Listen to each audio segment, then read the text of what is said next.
UPSC prelims 2024 में participate कर रहे मेरे डियर फ्रेंड्स, आप सभी को मेरा नमस्ते।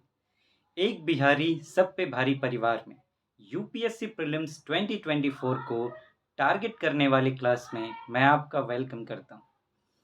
फ्रेंड्स, हम सीसैट को लेकर बातें करेंगे अभी। ये जो प्रीलिम्स का जो घोड़ा है वो सरपट दौड़ रहा है, बड़ी तेजी से दौड़ रहा है और उस घोड़े पर आपका प्यार सवार है और वो आपकी तरफ बढ़ रहा है। ये तो अच्छी बात होनी चाहिए। अब देखिए, प्रीलिम्स से आप प्यार ही तो कर रहे हैं। इतने टाइम से तैयारी कर रहे हैं उसकी, न जाने क्या-क्या झेला है आपने। सुबह को जागा है, रूटीन नहीं निभा पाने पर परेशान हुए हैं, कितना सर पीटा है, क्या-क्या किया है, जो किया इसी के लिए किया है। तो क्या अब आप घोड़ी पर सवार होके इधर से भी दौड़ेंगे कि नहीं अपने प्यार के लिए? कि अपने घोड़ी से उतर के भाग जाएँगे और कहेंगे किसी और को कि मेरा प्यार उठा के ले जाओ? क्या करना है, ये सोचना है। सबसे महत्वपूर्ण बात जो है वो ये कि अपने ऊपर विश्वास अब रखना है। ज़रा-सा भी इधर-उधर कुछ सोचने की ज़रूरत अब रही नहीं कि क्या करें, क्या ना करें, ये कैसी मुश्किल है, ये सब तो सोचना नहीं। अरे मेरा प्यार है यार, उसको किसी और को आप लेके जाने दीजिएगा, ये कोई बात हुआ? अब देखिए, अब मेन बात पर हम आते हैं। सीसैट मैं जानता हूँ कि सर का दर्द तो बना ही हुआ है, लेकिन जहाँ दर्द होता है, वहाँ मरहम भी तो होता है। तो क्यों ना दर्द पर ध्यान देने की के बजाय हम मरहम की तलाश करें। देखिए, सीसैट जो है, अगर आप उसके जड़ को पकड़ लें, जड़ को समझ लें, तो ये जो इतना बड़ा प्रॉब्लम बना हुआ है, इससे आप निजात पा सकते हैं। आप उस रास्ते पर पहुँच सकते हैं, जो कि आपको सीसैट में पक्के तौर पर क्लियर करने की तरफ लेके जाएगा। अब देखिए जड़ क्या-क्या है। सबसे पहले जो है, वो आपको ये सोचना है कि क्यों आप सीसैट सही से सॉल्व नहीं कर पाते। एग्ज़ाम में बैठते ही क्वेश्चन सामने आते ही या सोचते ही कि अब सीसैट का एग्ज़ाम देना, दिमाग में दर्द शुरू हो जाता है। ऐसा क्यों? क्योंकि आप सीसैट के बारे में सिर्फ़ नेगेटिव सोचते हैं। हमेशा नेगेटिव सोचते रहते हैं, ये तो ये है, ये तो वो है, यूपीएससी ने क्यों इसको डाल दिया? कोसते रहते हैं। अब इससे होगा क्या? अब सुनिए सोचिए रियल लाइफ़ में, आपका कोई आपका किसी से रिलेशन है, आपको वो आदमी पसंद नहीं है। हट! ये तो बेकार है, किसी काम का नहीं है, धुर! इसका तो हम शकल भी देखना नहीं चाहते हैं। तो सोचिए कि वो आपके सामने आ जाए तो आप कैसा व्यवहार करेंगे? क्या मस्ती से कहेंगे, दोस्त कैसे हो तुम? बताओ, ये लो लड्डू खाओ, ये लो पेड़ा खाओ, ये लो सिंघाड़ा खाओ। बढ़िया से ऐसे करेंगे कि मुँह-तुँह बना के इधर-उधर ताक सोचेंगे जितना जल्दी भाग जाए, ये तो बिहेवियर हो जाता है। तो अगर ऐसा सोचेंगे आप सीसैट के बारे में तो होगा क्या? आप एग्ज़ाम में सही से परफ़ॉर्म ही नहीं कर पाएँगे। वो ही चीज़ नहीं कर पाएँगे जो आपके हाथ में है और सिर्फ़ वही है अच्छे से परफ़ॉर्म करना। तो एक तो ये कि इसके प्रति पॉज़िटिव रिलेशन रखिए, पॉज़िटिव सोच रखिए। सीसैट कोई दुश्मन नहीं है आपका। सीसैट सच कहिए तो आपके प्यार का रखवाला है। जिसके लिए आप मर रहे हैं ना, उसकी रक्षा कर रहा है आपका ये सीसैट। जैसे सीता माँ का शिव जी का धनुष रक्षा कर रहा था। राम जी ने यूँ उठा के उसको पकड़ के तोड़ दिया। क्या सम्मान हुआ उनका। पूरी दुनिया हिल गई। किसी से उठ नहीं रहा था, इसने उठा लिया और फिर सीता जी को वो लेके आए। तो आपका भी सम्मान होगा, इस सीसैट के धनुष को तोड़ डालिए। तो इससे आप एक पॉज़िटिव सोच रखिए इसके प्रति कि ये रखवाला है, कोई बुरा नहीं है, दोस्त है आपका। आपको तो आप उसको तोड़ेंगे तो आपका सम्मान होगा। अब एक और बात, दिमाग में ये भी रहता है, अरे! यूपीएससी तो सिर्फ़ 15,000 का सिलेक्शन करेगा, 10-10 लाख फॉर्म भरते हैं, प 5-5 5 ही लाख 5-5 लाख बैठते हैं, तो 15,000 में कैसे होगा? अरे! तो वो तो मेरिट लिस्ट है ना। अगर सीसैट में सब कोई 33% ले आएँ, तो सारे सीसैट तो क्वालीफ़ाई कर ही जाएँगे, जितने भी बैठे हों तो सब के सब। इसमें तो कोई छँटनी नहीं है ना, छँटनी तो मेरिट लिस्ट से होती है, ये तो क्वालीफ़ाइंग पेपर है, सब ले आएँगे तो सबका सिलेक्शन हो जाएगा सीसैट में। तो सीसैट में तो ये भी नहीं है। अब सबसे मेन बात, डर हमें ये लगता रहता है कि बनेगा कि नहीं बनेगा इतना जल्दी, इतना कम टाइम में, तो हमारा ध्यान कहाँ होता है 80 क्वेश्चन पर। 80 क्वेश्चन को सॉल्व करने में हमारा दिमाग रहता है। अब देखिए ये क्वालीफाइंग पेपर है, आपको ये समझना है और 33% मार्क्स चाहिए जिसके लिए सिर्फ़ 27 क्वेश्चन आपको बनाने हैं, लेकिन आप इतना कट टू कट रिस्क लेके नहीं चल सकते। तो मेरा सजेशन आपको ये होगा, अगर आप एक्सेप्ट करना चाहें तो कि आप 40 क्वेश्चन को टारगेट करके चलिए। अब इससे होगा क्या, दिमाग में टेंशन नहीं बना रहेगा। आपको समझना होगा उस दिन को, जिस दिन आपको एग्जाम देना है। गर्मी का मौसम, प्रचंड गर्मी है।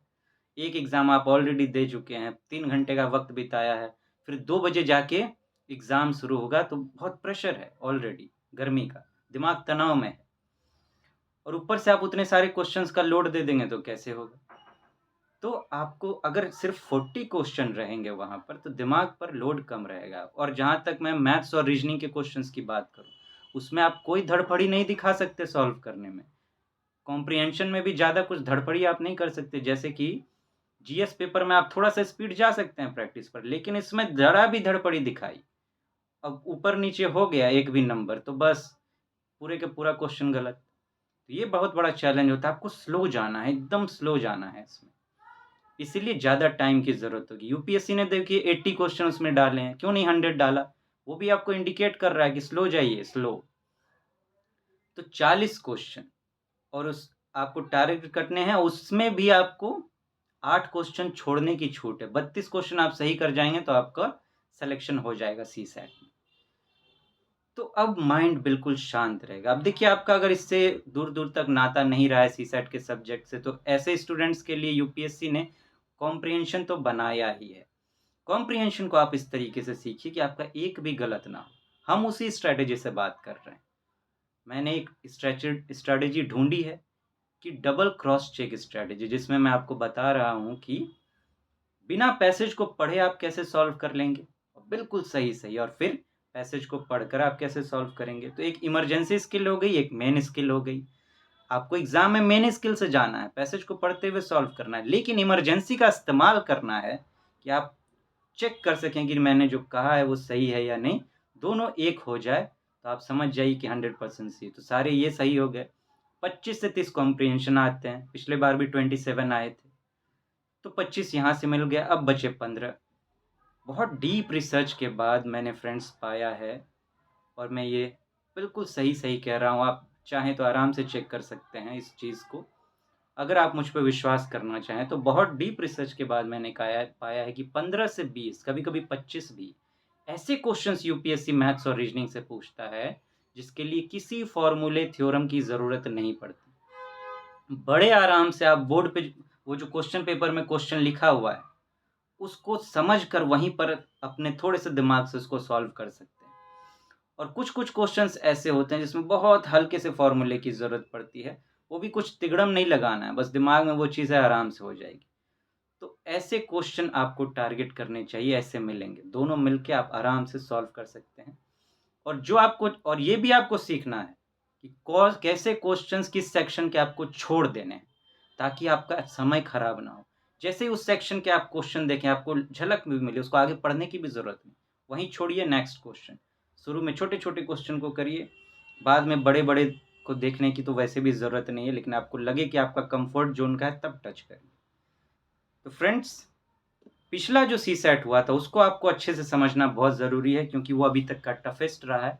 इसीलिए हम उस सेट को लेकर बातें कर रहे हैं। मेरे पास उसका सेट डी है, इसको लेकर हम बातें कर रहे हैं। तो फ्रेंड्स, आज मैथ्स का क्वेश्चन मैंने एक लिया है, क्वेश्चन नंबर 28 पर हम पहुंच गए हैं। एक एक क्वेश्चन पर हम बात कर रहे हैं। एक ऐसा क्वेश्चन एग्जाम में अक्सर आता है कि what is the unit digit. Unit digit पूछा जाता है क्वेश्चन पर, कि उसका यूनिट डिजिट क्या होगा। देख के ये इतना भारी भरकम लगता है कि मन करेगा तो उसको तो छोड़ ही दें, ये कैसे बनेगा। लेकिन मैं आपको सजेस्ट करूंगा फ्रेंड्स कि इस क्वेश्चन को, ऐसे क्वेश्चन को आपको टच करना चाहिए जिसमें यूनिट डिजिट पूछा गया। बड़ा ही एक सिंपल सा ट्रिक है इसमें, इसको आप यूज करेंगे। वैसे तो देखिए, इसको अगर आप सॉल्व करने गए तब तो मरे ही मरे, क्योंकि इतना टाइम खा जाएगा आपका, और कितना भी आप गुना कर लें सही पर नहीं पहुंच पाएंगे आप, बहुत पेचीदा होता है। आप यही देख लीजिए, क्या पूछ रहा है, what is the unit digit in the expansion of 5724 to the power 9 into 7 into 5 into 3 into 1। कहाँ करेंगे। इसमें एक फॉर्मूला यूज होता है साइक्लिसिटी का। साइक्लिसिटी का, जैसे कि हर नंबर का क्या होता है, कुछ पावर के बाद वो चीज़ें रिपीट होती हैं। या तो उसको आप याद कर सकते हैं, लेकिन वो तो फिर फॉर्मूले की बात हो गई। एक सिंपल सी मेरी बात आप इसमें याद रखेंगे कि ऐसा जो भी क्वेश्चन हो, तो आप सिंपल सा क्या करें, जो भी पावर हो उसको 4 से डिवाइड कर दें। जैसे यहाँ पर पावर क्या है, 9 इंटू 7 इंटू 5 इंटू 3 इंटू 1। अब मैं 4 से डिवाइड करने की बात क्यों कर रहा हूँ, क्योंकि कोई भी नंबर ऐसा नहीं है जिसका साइक्लिसिटी जो है वो 4 से अधिक है, सब 4 से कम ही है, 4 या उससे कम। तो जो भी पावर हो उसको 4 से डिवाइड कर दें। अब इसको भी तो गुना करना पड़ेगा, ये भारी लग रहा है, थोड़ा सा वक्त लगेगा, तो गुना बड़े दिमाग से करना है कि पट से हो जाए। जैसे ये है तो क्या है, इसको ऐसे थोड़ा दिमाग लगा के कीजिए। 7 इंटू 3 21 इंटू आप कर लीजिए 9, ठीक है, और इंटू फिर आप 5 रखिए ऐसे करके, ठीक। तो 9 इंटू 1 9, 18 हो गया, वो इंटू 5। अब इसको गुना करना भारी लगेगा, तो ऐसा करिए 190 को 5 से गुना कर लीजिए, 190 को 19 पचे 95, 19 पचे 95 पे एक जीरो, एक बच गया ना, तो -5 कर दीजिए, तो 945 ये आपका पावर निकल गया। इसको 4 से डिवाइड कर दीजिए और देखिए कि रिमाइंडर क्या बचता है। तो आप देखेंगे 4 2 जा 8 1 4 3 जा 12 2 4 6 जा 24 प्लस 1, तो यहाँ 1 रिमाइंडर बच गया। तो जब पावर को आप 4 से डिवाइड करें तो देख लें कि क्या रिमाइंडर बचता है। अब जो रिमाइंडर आपका बचता है इसको क्या करें, अब इसमें ये जो मेन नंबर दिया गया इसका जो लास्ट डिजिट है, यूनिट डिजिट, इसको पकड़ लें। इसमें क्या है 2, और ये जो रिमाइंडर बचा है इसको पावर के रूप में ले लें। इसका जो यूनिट डिजिट आएगा वही आपका जो है उस पूरे का यूनिट डिजिट होगा, इक्वल टू 2। ये रहा आपका आंसर। तो बड़ा सिंपल है, जो भी पावर हो उसको 4 से डिवाइड कर लें।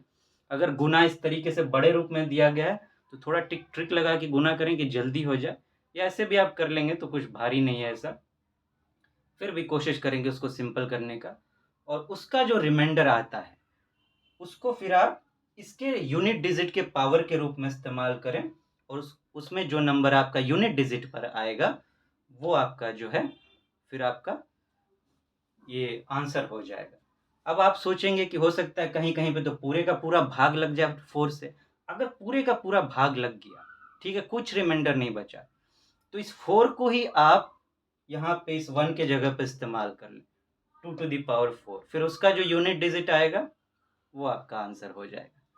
तो फ्रेंड्स, इस तरह के क्वेश्चंस आपको सॉल्व करने चाहिए, बहुत सिंपल होते हैं। अगर आप इस तरीके से जाएंगे तो जो बहुत भारी दिखने वाले होते हैं वो सिंपल हो जाते हैं। फिर मिलते हैं और बातें करेंगे। Thank you so much, have a nice day. नमस्ते जी।